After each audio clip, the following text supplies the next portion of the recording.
তাৰ পিছত তেওঁ ৰাতিটোৰ ভিতৰতে কিয় পাভলুটি মাৰিলে কিয় খাপে মুঠ খলুৱা দি তেওঁ ৰাতিটোৰ ভিতৰতে মুঠ খলাই আজি আকৌ প্ৰতিদিন গোষ্ঠীৰ গাধে গোটেই যত দুখ নন্দ ঘোষ হল আমি বুজি নাপালো কিয় প্ৰতিদিন গোষ্ঠীৰ সত্তাধিকাৰী জয়ন্ত বুঢ়াৰ ভূতে তেখেতৰ গাত আকৌ লম্ভিলে আমি বুজি নাপালো মুখ্যমন্ত্ৰী হিমন্ত বিশ্ব শৰ্মাই আকৌ টাৰ্গেট কৰি লৈছে প্ৰতিদিন নিউজত এই কথা কৈছে নিতুমণি শইকীয়াই ৰাতিটোৰ ভিতৰতে কিয় কথা বদলি হৈ গল আৰম্ভণিটো আপোনালোকে দেখাই পালে নহয় জানো তেন্তে আহকচোন সম্পূৰ্ণ ভিডিঅটো মই আপোনালোকৰ মাজলৈ আগবঢ়াই দিওঁ গুৱাহাটীটো 2টা বজালৈকে দিয়াৰ কথা তেখেতে স্পষ্ট ৰূপত কৈছে তাৰ পিছত তেওঁ ৰাতিটোৰ ভিতৰতে কিয় পাভলুটি মাৰিলে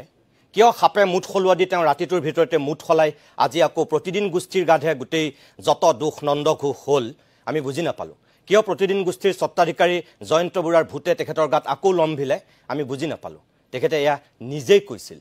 আৰু এতিয়া কিন্তু তেওঁ আজি সামাজিক মাধ্যমত হোৱা বা ৰাজ্যজুৰি হোৱা ব্যাপক প্ৰতিক্ৰিয়াৰ পিছত নিজৰ দুখ ঢাকিবলৈ গৈ আমাৰ প্ৰতিদিন গোষ্ঠীৰ বদনাম দিছে আৰু এটা কথা মাননীয় মুখ্যমন্ত্ৰী মহোদয় আপুনি নামঘৰ আৰু মন্দিৰৰ কথা বাৰে বাৰে কৈছে আপুনি মুখ্যমন্ত্ৰী হল বুলি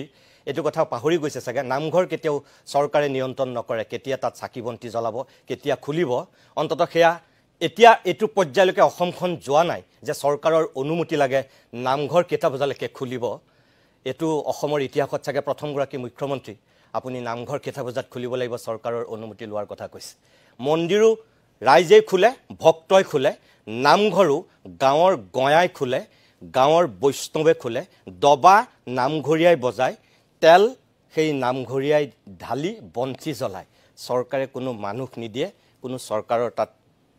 আইন কানুনৰ কথা আচলতে এতিয়ালৈকে অহা নাই শুনিৰ ক্ষেত্ৰত কালিও মই আপোনালোকক কৈছো যে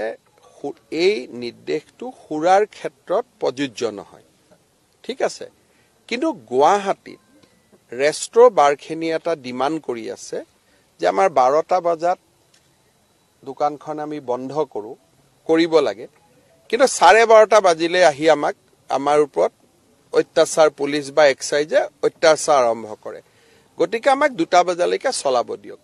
কালিও মই কৈছো যে এইটো ক্ষেত্ৰত আমি সিদ্ধান্ত লোৱা নাই আমি বিবেচনা কৰিম কিন্তু ইয়াৰ আৰু তাৰ দুটা ইস্যু বেলেগ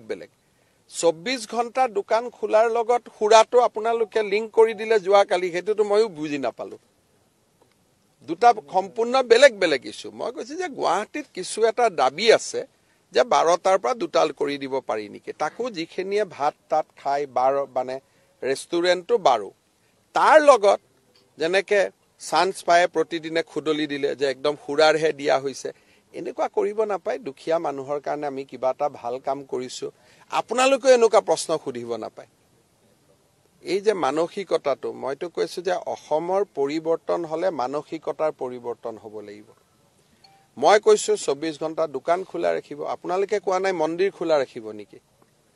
আপোনালোকে কোৱা নাই বাছ স্থান খোলা ৰাখিব নেকি আপোনালোকৰ মাইণ্ডটো লগে লগে মদত গৈছে যে মদৰ দোকান খোলা ৰাখিব নেকি তাৰ মানে এটা চিন্তা কৰক আমি কিমান ঋণাত্মক পৰিবেশত বাস কৰো কোনেও কিনো নুখুদিলে স্যাৰ মন্দিৰো খোলা থাকিব নেকি স্যাৰ নামঘৰো খোলা থাকিব নেকি ফটক কৰি প্ৰশ্নটো খুলি দিলে যে মদো খোলা থাকিব নেকি তাৰ মানে আমি অসমীয়া মানুহে যদি মানসিকতাৰ পৰিৱৰ্তন নকৰো আমাৰ অসমখনক আমি কেনেকৈ ডেভেলপ কৰিম কেনে আপোনালোকৰ মাইণ্ডটো মদত লাগি আছে এইটো কোৱা নাই যে নামঘৰো খোলা থাকিব নেকি মন্দিৰো খোলা থাকিব নেকি সেই কাৰণে মই কওঁ যে জয়ন্ত বৰুৱাই আমাৰ গোটেই মানুহৰ মাইণ্ড বিলাক বেয়া কৰি দিলে এজন মানুহে প্ৰিয় দৰ্শক হেয়া আছিল মুখ্যমন্ত্ৰীৰ আজিৰ দিনটোৰ বক্তব্য আমি এটা কথা জনাও যে মাননীয় মুখ্যমন্ত্ৰীকো কওঁ আৰু অসমৰ দৰ্শককো কওঁ মুখ্যমন্ত্ৰী অতি ব্যস্ত 24 ঘণ্টাৰ তেওঁ সাগে 2 ঘণ্টা 3 ঘণ্টা মানহে শুবলৈ পায় বাকি সময়খিনি তেওঁ কামৰ খাতিৰত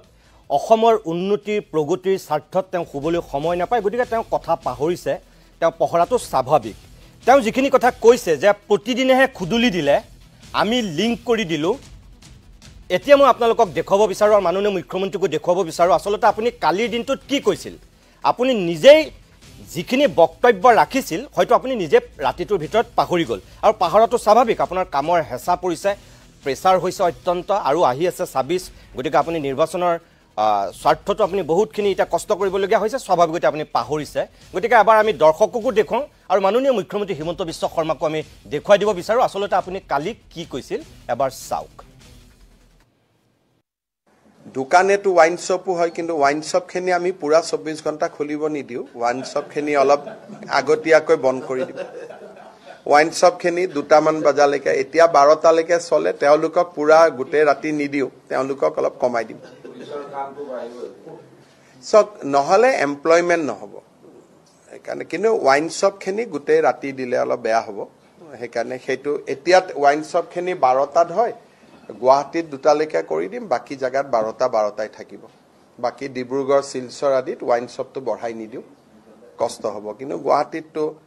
24 ঘণ্টা প্লেন ৰেল আহি থাকে, গতিকে গুৱাহাটীতো 2টা বজালৈকে দিম, বাকী ৱাইন শ্বপখিনি যেনেকৈ আগত আছিল তেনেকৈ থাকিব। ৱাইন ভিডিঅ'টো এইখিনিয়ে আছিল, এইখিনিকে মই আপোনালোকৰ মাজলৈ আগবঢ়ালো। ভিডিঅ'টো চাই যদি ভাল লাগিলে চেনেলটো ছাবস্ক্ৰাইব কৰি ৰাখিব। আজিলৈ ইয়াতে সামৰণি মাৰিছোঁ, পুনৰ লগ পাম নতুন এটা ভিডিঅ'ৰ সৈতে। আজিলৈ বাই বাই।